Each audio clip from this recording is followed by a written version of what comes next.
now. So let's do that again.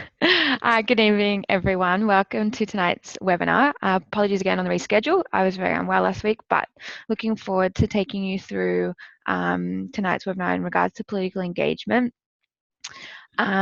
Before we begin, I just want to pay my respects to the Gadigal people of the Eora Nation, on whose lands I'm broadcasting from tonight. Pay my respects to elders past, present and emerging. And if you want to do a shout out in the box to where you're listening to from tonight, which lands, that'd be great. It would be really cool to see where you're from and what stations you're from. So feel free to do that. I'm joined tonight by Danny Chifley, as you may have just heard, and Geordie from the Community Media Training Organisation, who will jump in and monitor any questions that come up and share resources and things like that. And as you can see there on the screen, we've also announced, hey, there's Danny. Hey, Danny. As you'll see on the screen there, we also have just announced the CBAA conference for 2019. It'll be down in Melbourne at the Pullman on the Park, and 2 weeks earlier this year in October. So put that in your diaries. If you can make it, we'd love to see you. So this webinar, as I said, is Community Broadcaster Political Engagement in the 2019 federal election. It's presented by myself, CBAA Program Coordinator Government Relations, Dr. Vanessa Finlay and Lucas Pender from the Brickfielder Government Engagement Team, who will be speaking a little bit later in the webinar. So I'll start by giving a quick overview and then I'll pass on to those guys to present. I think we can hear Harper, Danny's kid, in the background there. Say hi, Harper. I'll just mute myself. So just looking at my notes. In regards to sort of what I do at CBAA, as a little bit of a background, so working with the CBAA team, John Bissett, the CEO in particular, to work with government to develop further support for the entire community broadcasting sector. So whether that's through funding support, you know, better regulation, less red tape, anything like that. And we'll touch a little bit on that in detail tonight in regards to upcoming federal election. So if you've ever got any questions or ideas for the CBAA sector leadership matters, please don't hesitate to drop me a line, and I'll put my contact details in the chat box for you later this afternoon. This evening. It's sunny outside. I'm very confused about what time of day it is. So tonight you'll get an overview of engagement, you'll understand how to engage politicians and get some specific tools and tips in the lead up to the 2019 federal election. So what is political engagement and why is it important? So building relationships between your station and elected representatives in the lead up to the election, those contesting in the election, is in essence what political engagement is. So getting people from all stripes to come on board onto the station, at open days, and things like this, and meeting them, building those relationships. It's not just about one party, however. A successful political engagement strategy really encompasses the guiding principles of community radio. It's not based on any one particular person's political leanings at the station, but tries to provide a broad overview of political issues, policy ideas and proposals to your community, because your community is representative, I imagine, of all different types of people. And when done well, political engagement will help you to strengthen the connection of your community to political issues. Why is it important? Well, we all know that maybe political apathy and disillusionment can be a little bit high. And so when political engagement is done well, it can help connect politicians with your community and the community that they represent. Which means that those politicians can help better understand their needs. So you community radio stations can play a really good vehicle there for opening that dialogue. Equally, of course, you play that role going back the other way of helping to disseminate information and open dialogue and conversation about particular issues and providing that to your communities. Equally, you can help create community radio advocates. So by having politicians maybe come in on air, there's some great examples around the country of maybe a local candidate who has a weekly slot or a monthly slot on a breakfast show who'll come in and give updates on what's going on in Parliament House and the issues that are relevant to a particular community radio's geographic area, for example, and building that relationship over time. And so not only are you sharing that information, but then equally that person becomes very deeply aware of the role of your station and what you're doing for your community. And through that process, they're obviously more likely to be able to advocate for your station on an individual level, but of course for the whole community broadcasting sector at a political level. So it's really important to build those relationships, as we find that you can get really strong advocates in Parliament if, we're trying to ask for more funding for the sector, or if a different politician wants to cut funding to the sector, for example. So it's really strong. It's really important to build those strong advocates. And of course, it can open new doors. So whether that's particular, potentially financial support for your station, if it's a state government representative that you're working with, there's been many instances of particular grant funding coming through, or letters of support maybe written, or anything like this. So these kind of relationships, you never know what doors may open. So that's a little bit of an overview of sort of what political engagement is and why it's important. As I said, if you've got any questions, please feel free to jump in the box. And I'm going to pass over to Brickfielder to go on to the next bit. So we're just working on 2 slideshows. I'm just going to open the next one.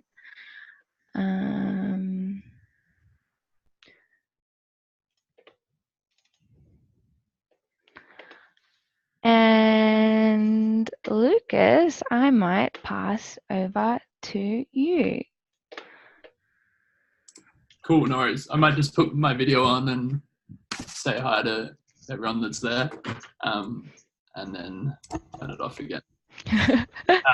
So thanks, Holly. And I think I'll probably cover a few of the things you've mentioned, and maybe we go into a bit more detail on some of them. Just to kind of lay out what we'll go over. I'm going to first give a bit of an introduction about some of the government engagement work that we've been doing with the CBAA. We'll then do a bit of a scene setter of the 2019 federal election. And on that, we'll try to then answer the why, what and how of engaging with local politicians and candidates. So why it's important, the value of a good two-way relationship, what engagement might look like in practice, for example, station visits, on-air interviews, events, and then get into a bit of the detail of how. So how to contact your local MP, senator and candidates, and a few tips around that. So I might go to the next slide, Holly.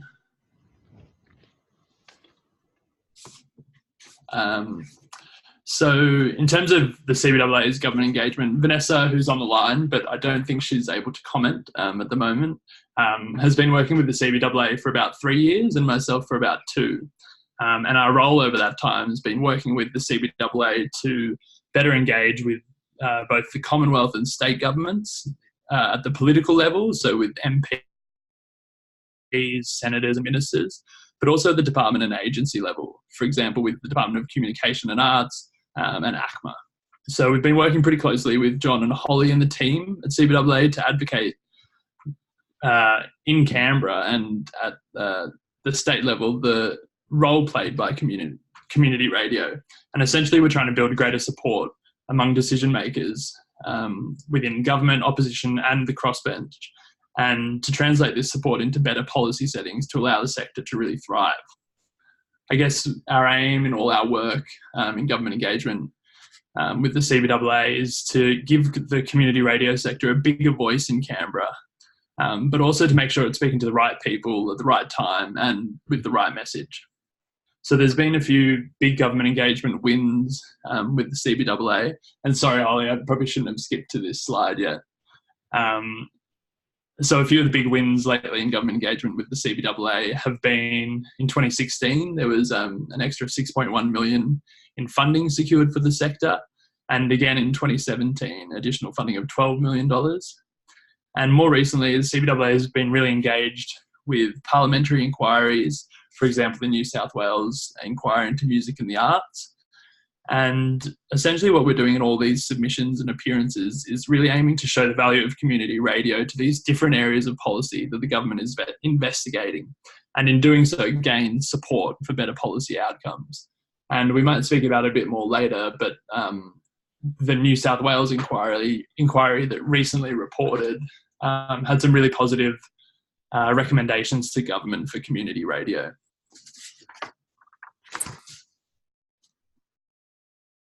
So I guess we can probably get straight into it with the federal election campaign.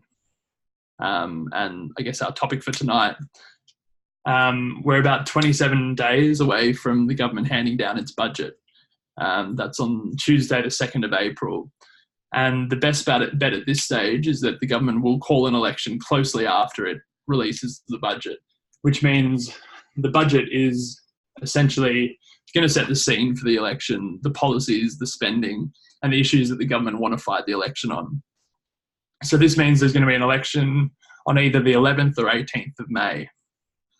At the moment, the polls haven't really shifted since January and have Labor ahead of the coalition on 53 to 47. And unlike Brexit and the Trump phenomenon in the US, polls in Australia are really quite accurate. So we know that a good election campaign can maybe claw back 4 points for the government, but unless there's any new big developments or any major damage to the Labor Party, it's pretty likely that we're going to have a Bill Shorten-led government in May.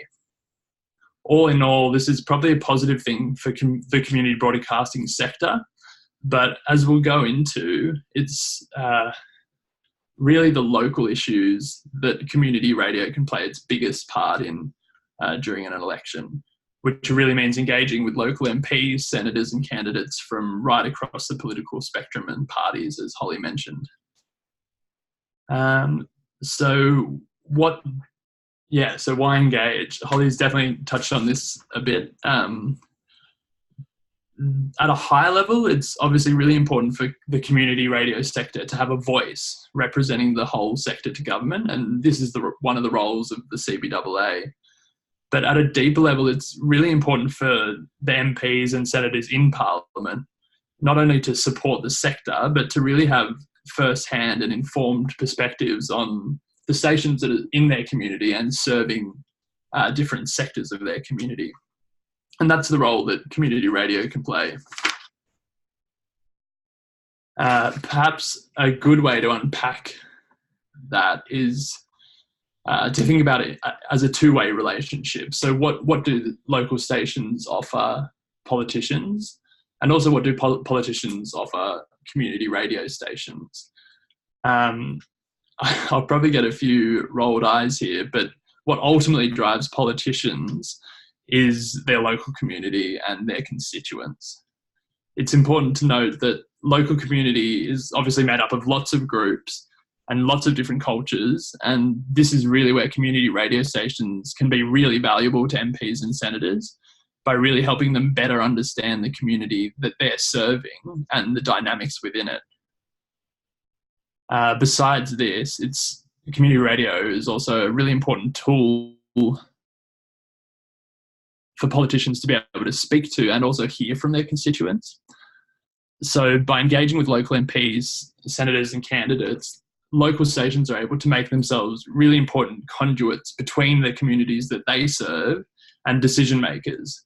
And by doing so in a really professional way, community stations can increase their ability to really shape the action on local issues, or at a minimum, encourage really healthy debate on the issues that are affecting their listeners and the communities that they serve. So in this way, I guess politicians are really an important champion for local issues.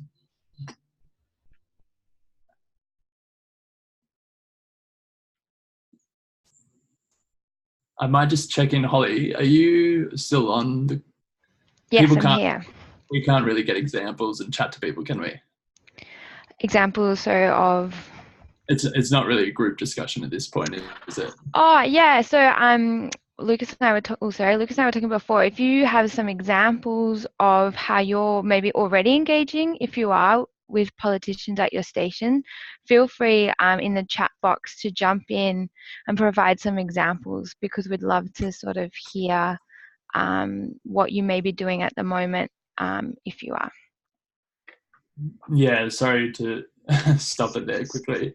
But I think what we'll talk about now is what this engagement might look like for community stations at the local level. So Holly's mentioned that it's really important to engage across candidates, but what we'd add to that is that it's particularly important to be speaking to and forming relationships with those who are likely to be elected.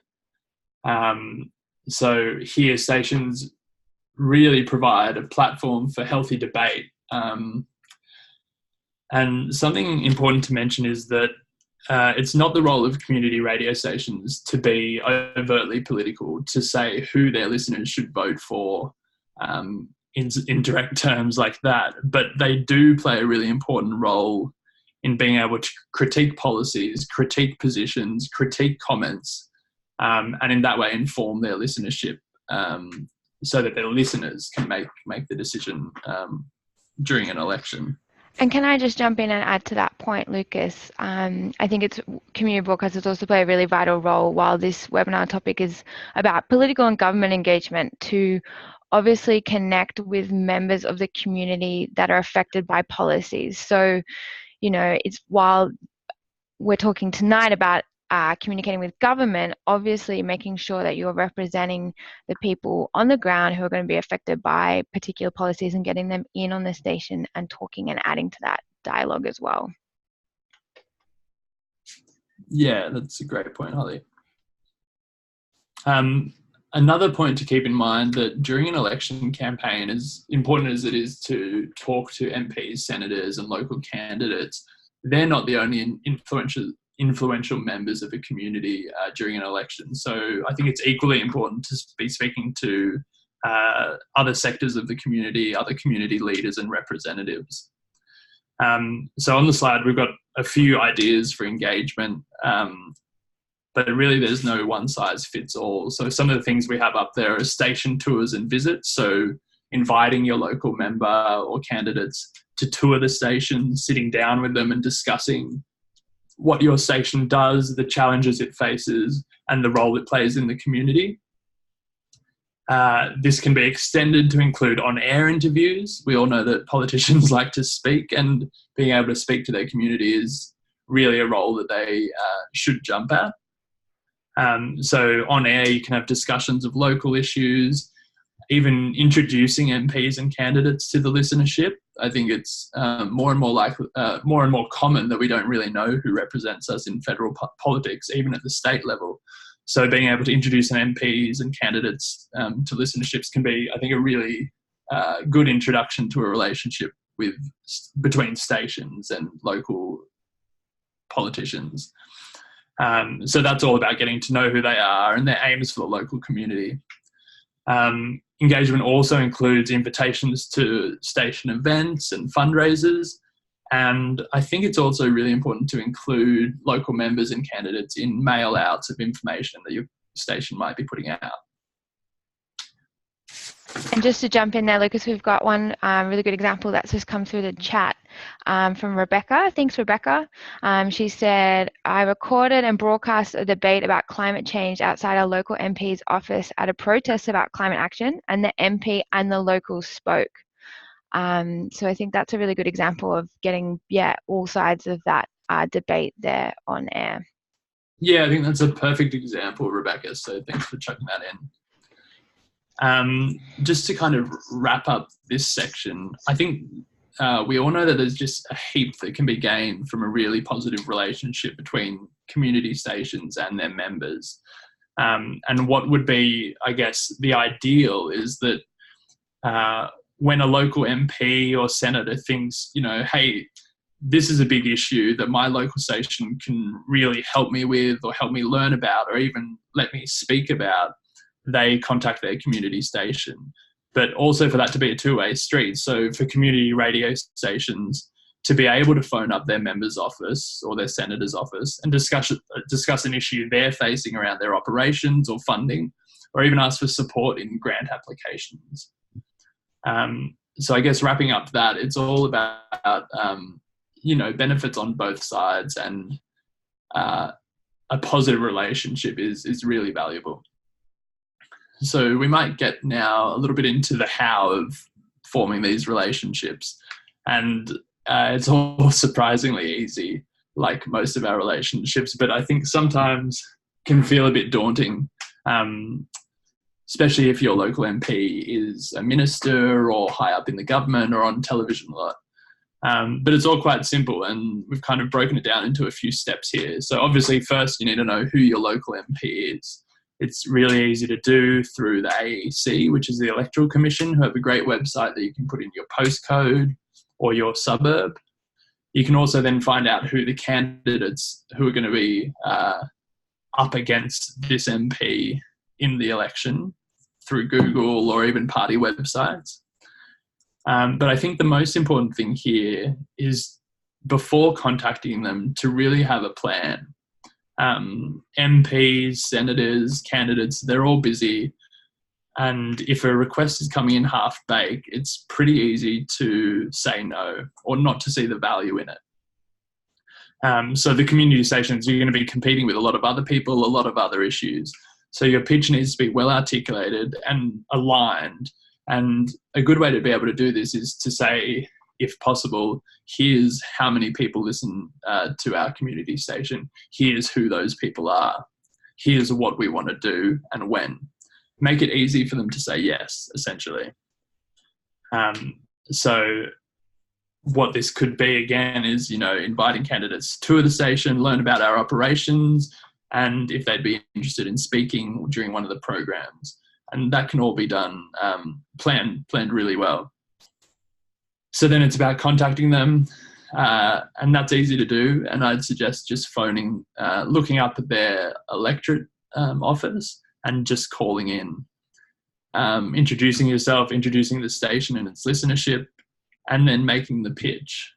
It might start with just having a catch-up coffee with an advisor, or it might be more of a formal invitation. It really depends on the nature of the engagement you're seeking as a station. And obviously then you roll out the engagement plan and the event. But I think another thing to note here is that it's really important to follow up.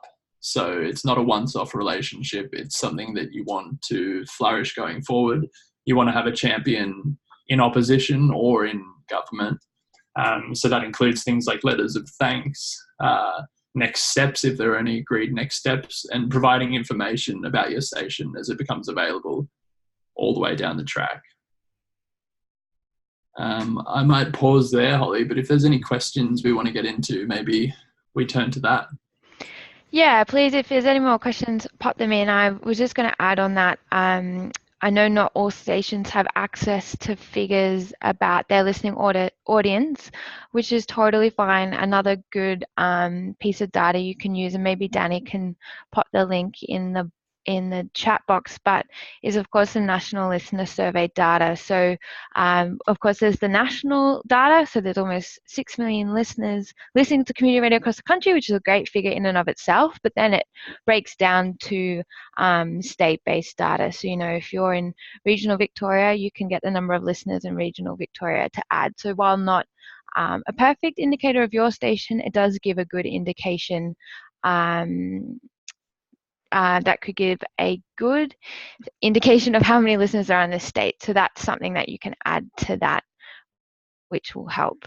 Rebecca's just asked, my show is meant to give voice to marginalised voices. Would this ever include politicians? I think it's a really good question, Rebecca, and I think that comes back to the crux of this sort of question about what is political engagement, you know, and there's two sides of the coin there, with talking to politicians and then talking to the people that are affected by the policies. And you know, I think that's potentially a decision that you and your showmakers, if you have them, need to decide. You know, politicians do get a lot of airtime by all means, but there's different people represented in politics too, and maybe they're the ones that you want to talk to, or maybe they're delivering a policy that directly affects the marginalized voices that you're having on your station, so maybe, or on your show. So maybe they're the people that you want to get on to talk that through and have that two-way dialogue. I hope that answers your question. I would just add to that, Holly. I think the power of community radio, and especially programs on community radio, is how niche they can be. And by inviting local MPs and candidates to participate on these programs, it forces them to engage with communities they might not otherwise come across, and engage with issues and ideas that they might not otherwise come across, which I think is only beneficial for our democracy and for our communities to try to get traction on some of these issues. Definitely. Oh, sorry. You go. Keep going. I definitely, and I mean, I'm not sure, you know, what language you broadcast in my back or anything like this, but I've been talking to a few, both politicians and broadcasters at the moment, of people who broadcast in languages other than English. And so there's definitely a few politicians that, you know, speak languages other than English, who are really interested in reaching those communities, and, you know, speaking that way. So I think that's another really interesting example of how politicians can reach people who are maybe more marginalized from mainstream media. All right, how shall we hit on Lucas with no more questions coming in?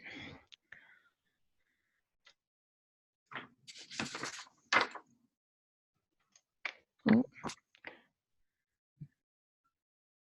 Is that the sort of last slide? Yeah, it's my last slide, but let's, I guess. Yeah. Can we do? Well, yeah, if there's more questions, please pop them in. I was just going to, Lucas and I were also talking earlier today sort of about the CBAA's federal election campaign, and we'll have some more information coming out about this soon as well. And so, you know, we're currently working with government around some key asks, and that's also something that you can sort of consider talking about on air as well. Obviously, there's direct policy and issues that affect your communities, but equally, and maybe it's not on air, maybe it's face-to-face and things like this, you can also ask, you know, what that member is doing for community radio in the upcoming election. And so I think that's a really interesting way that we can together create these kind of community radio advocates as well. We have another question that's come in. How do we know about available grants for political engagement projects before the election?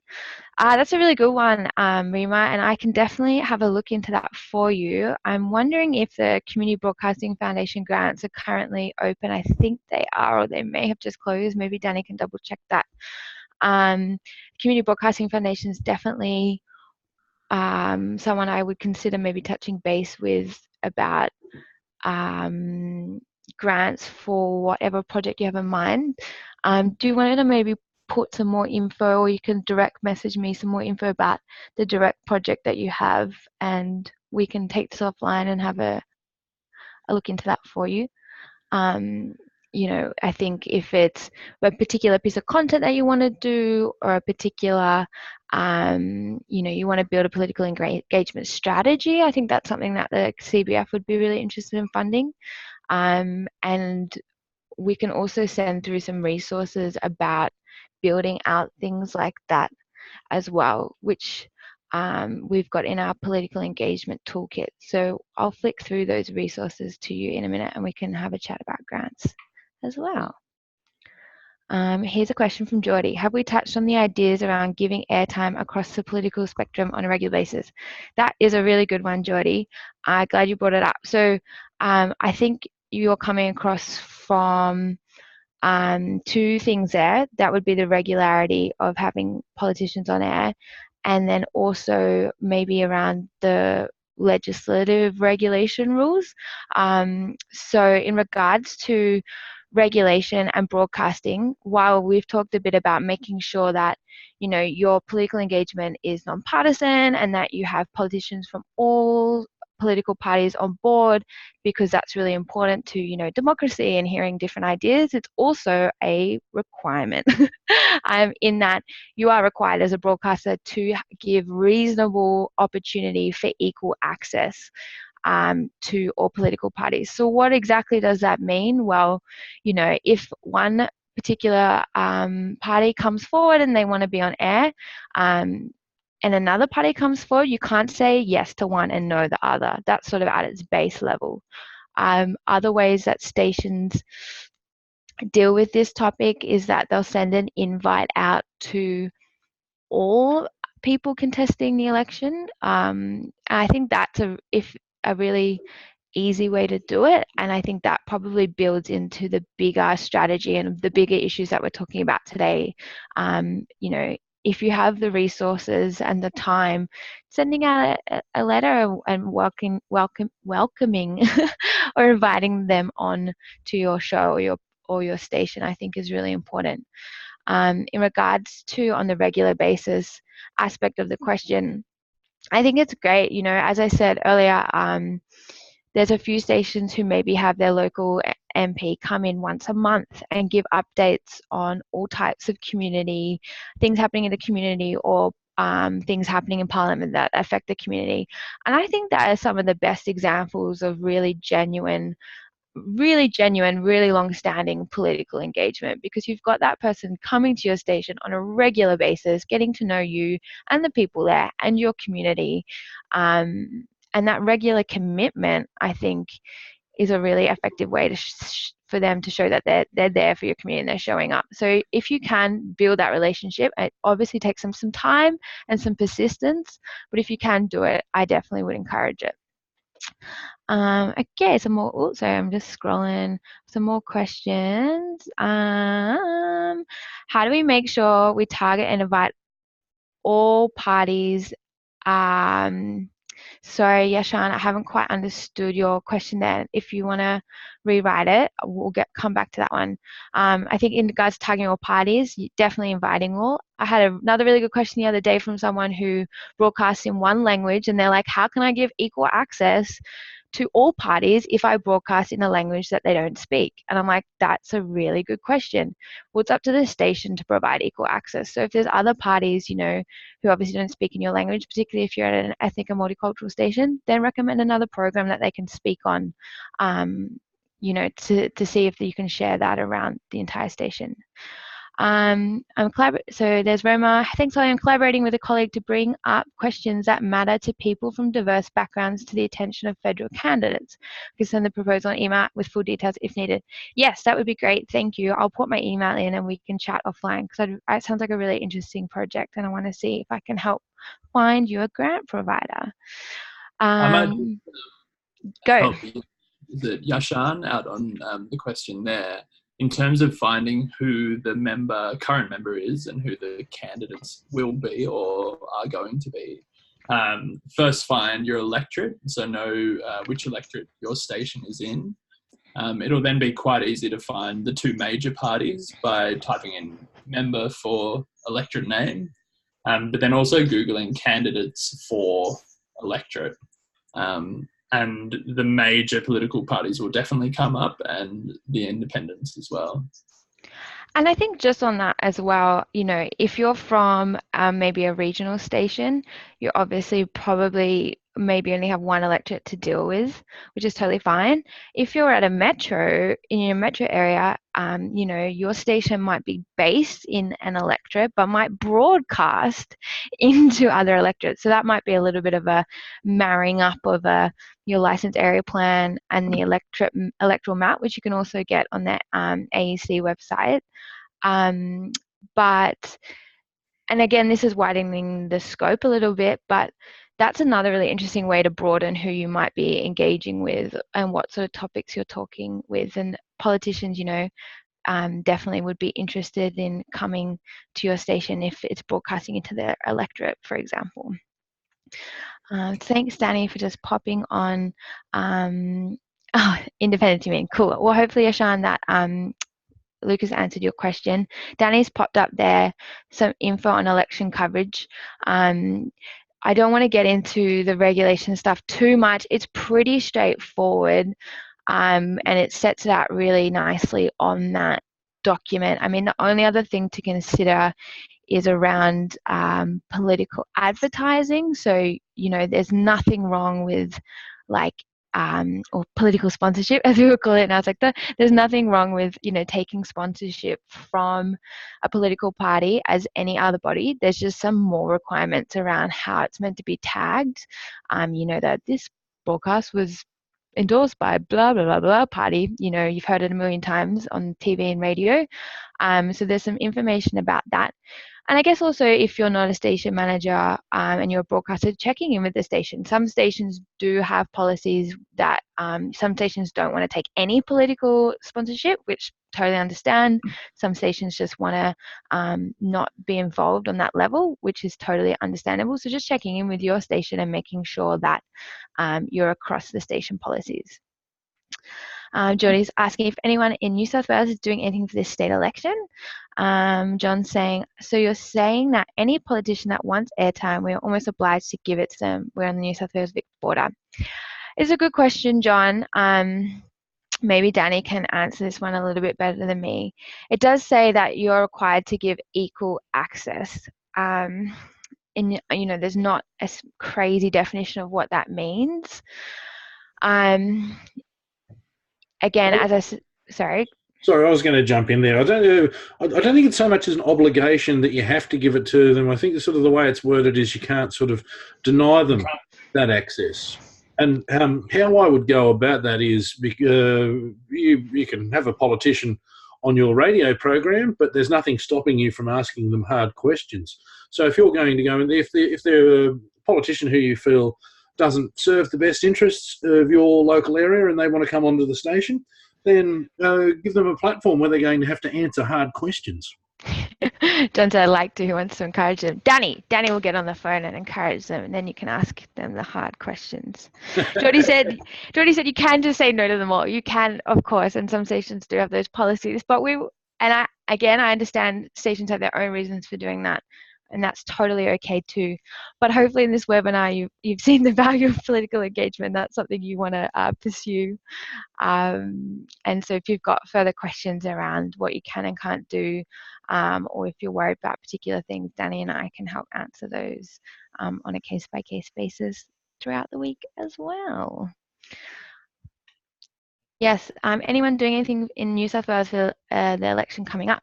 There's some interesting recommendations and policy positions at the moment in New South Wales, particularly for community radio. The Labor government has promised $1 million for community radio if they're elected, which I think is really interesting and awesome. It would be, as far as I'm aware, the first state government to offer community radio specific grant funding, which is pretty cool. The Greens and the Keeps in the Open Party have also said that they would fund community radio, but no specific figure. So we're just waiting to hear what the Liberal Party will be matching, and the CBAA is trying to put some pressure on at the moment at them to get agreements or to get policy promises from everyone involved. Danny said, I look forward to demanding this politician come in and answer the hard questions. Do you do political engagement on your Friday drive show, Danny? I'm meant to keep it light. I welcome politicians if they want to come on, but I've sort of basically been instructed to have segments that are about arts, culture, music, things like that, because I think they're scared of the questions that I'm going to ask. I couldn't ever imagine you being ruthless. Yeah, just sort of baiting them, giving them enough rope and then seeing what happens. if you want some more case studies, Danny's flicked the political engagement toolkit in the chat box. We'll also send it around in a email that'll go out afterwards.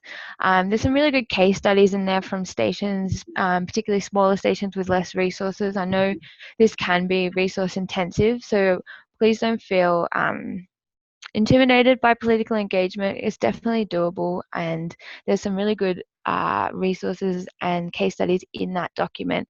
There's also some good little fact sheets, so you can give out to you know, if there's a candidate coming on, they've never heard about community radio before, there's a little one-pager fact sheet that you can use to sort of brush up on how to talk about community radio. So there's some really good resources in there to help you. Danny's posted it again. Geordie's just asked, what about my local councillors? Are they worth pursuing? I'd say definitely, potentially not in regards to the federal election, but what do you say, Lucas? Yeah, no, I think local councillors, they might not be very critical for funding at a federal level, obviously, but they are really important members of your community and can really help with fundraising in other ways. But I think the biggest thing I would stress a lot for all these relationships, whether it's federal politicians, state representatives, or local councillors, is it's worth a shot. So try start a positive relationship with them and see what value you can get out of it. I think the best thing for any relationship is dialogue and communication. And I think that's a huge role of community radio, especially for the listenerships that they serve. And Lucas Johns just asked, are you expected to send the politician a list of questions before they come on air? I've heard this is a basic requirement. That's my understanding. Yeah. Lucas, do you have any other experience? That'll really depend on who your who your MP or who you're speaking with or who you're seeking to engage with. But it's probably common, and in a way it's a bit of a courtesy, but I don't think that means by providing your questions early, it's giving them a get out of jail free card at all.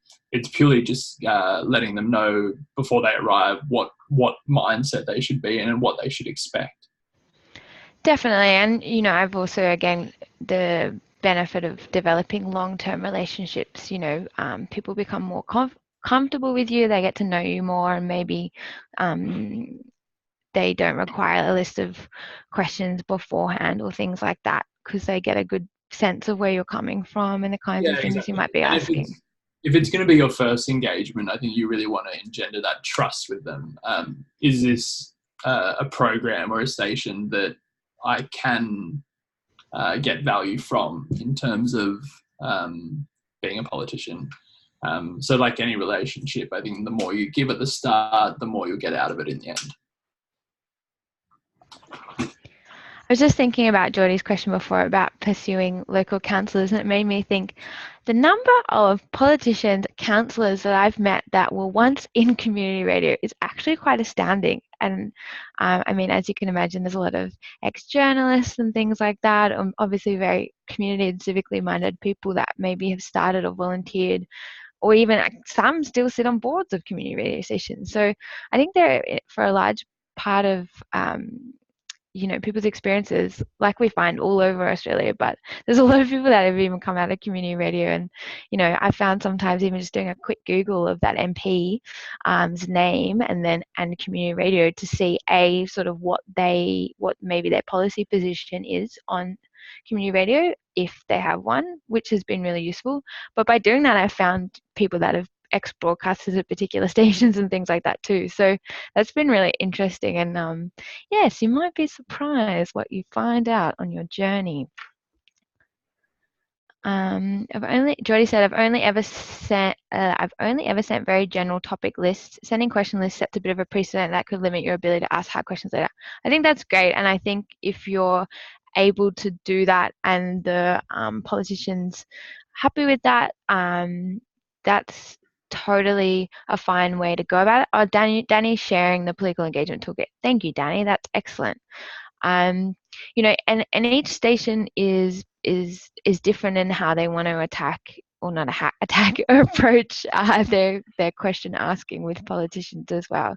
You know, some maybe wanting to take a lot more of a wanting to get to a bottom of a particular topic. Some people maybe it's a bit more lighthearted. Both are totally fine ways to approach, but I think, as Lucas said, engendering that trust and that understanding at the first protocol is a really great way. And I think from memory, Danny, at the end of the political engagement toolkit, there's some ideas around this as well, about how to direct your questions and your interviewing and things like that.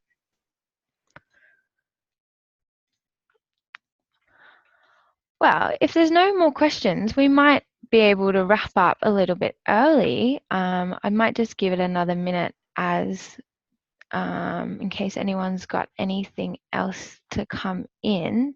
I might just mention, Holly, for those who are on the webinar tonight, whether or not it would be worth, after they've had a bit of a think about their own local stations and what they might want to do to engage in their local electorate, whether another webinar down the track or even a teleconference where we can all chat would be useful. Yeah, I think that's a great idea. If you'd be interested in that, please feel free to type in the chat box so I can get a sense. You know, even if maybe you're developing a bit of a strategy and you'd want me to have a look at it later, you know, in a month's time or whenever it might be, I'd be happy to look over that too. And yeah, if another webinar or teleconference would be helpful, definitely something we can do.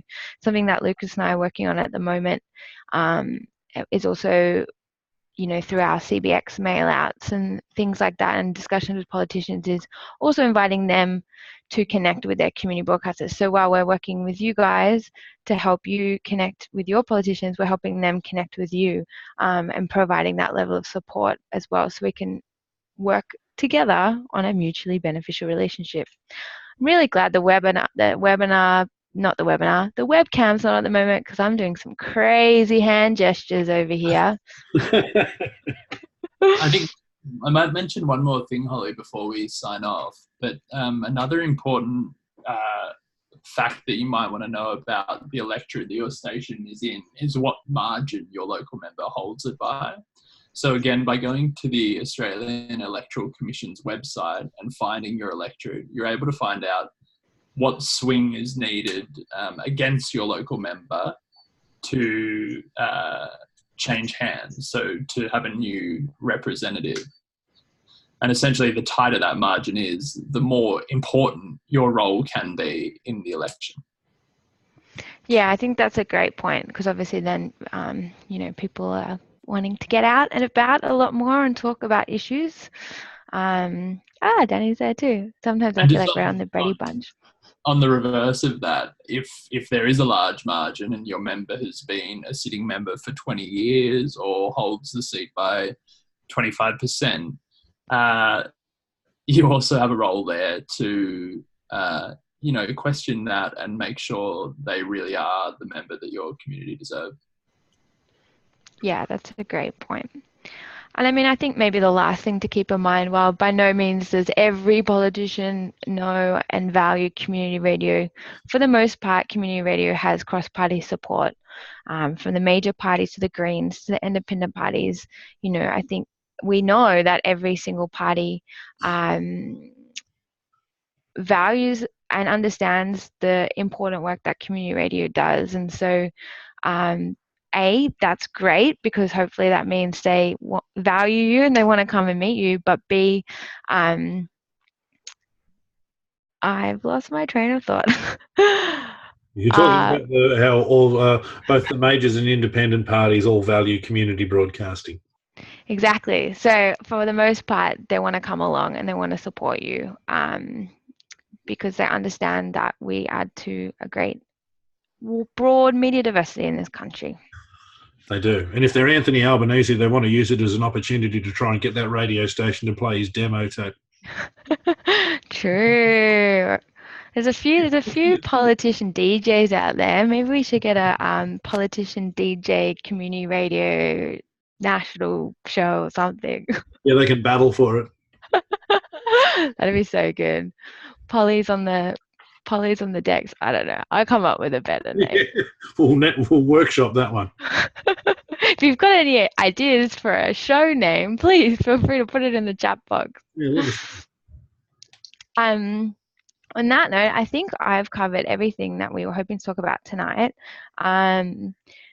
Just to reiterate that again, while it's important to engage with your politicians and your candidates, also important to engage with the people who are affected by the policies. Polywaffle, John Elias said. I like that. That's a good one. For a minute, I thought you meant I was polywaffling on, but I'm glad. Lisa said, thanks so much for this. As a very new station manager, new to the sector, every time a presenter mentions elections or politicians, I would get a little nervous. This has been great. Thank you so much. Thank you so much. The next political engagement webinar, we will call it Polywaffle. I think that's a great one. We'll send out a follow-up email with the link to the webinar so you can watch it again if you need to, or please do share it with anyone at your station who may be interested or in your networks. We'll send all the resources that we discussed today.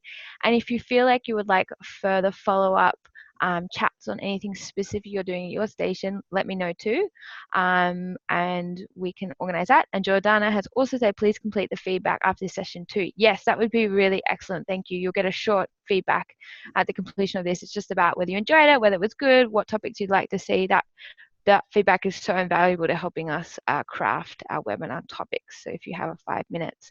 Thank you so much to Lucas for presenting tonight, and I think Vanessa, who was sitting along listening. Hey, everyone's waving. Bigfoot has been really integral to helping the CBAA with our own government engagement strategy. So big ups to them, and big ups to Danny Chifley and Geordie for all your help. Thank you everyone for attending. Thank you very much, everyone. I'm just doing the Richard Nixon peace sign there.